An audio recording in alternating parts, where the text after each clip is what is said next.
ہم کریں گے ہر مظلوم کی حمایت۔ السلام علیکم، میں ہوں حرین فاطمہ اور آپ دیکھ رہے ہیں حمایتی نیوز HD چینل۔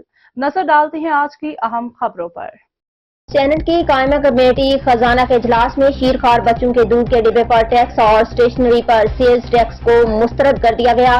سینیٹر سلیم مانڈی والا کی زیر صدارت سینٹ کی قائمہ کمیٹی کا اجلاس ہوا۔ اجلاس میں بچوں کے دودھ کے ڈبے پر ٹیکس سمیت مختلف امور پر تبادلہ خیال کیا گیا۔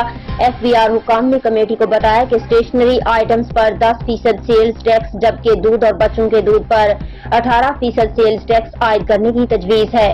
FBR نے کمیٹی کو بتایا کہ IMF دودھ پر 40 ارب روپے اور اسٹیشنری پر 7 ارب روپے کا ٹیکس لگانا چاہتا ہے۔ اس طرح 107 ارب روپے کی ٹیکس چھوٹ ختم کرانا چاہتا ہے۔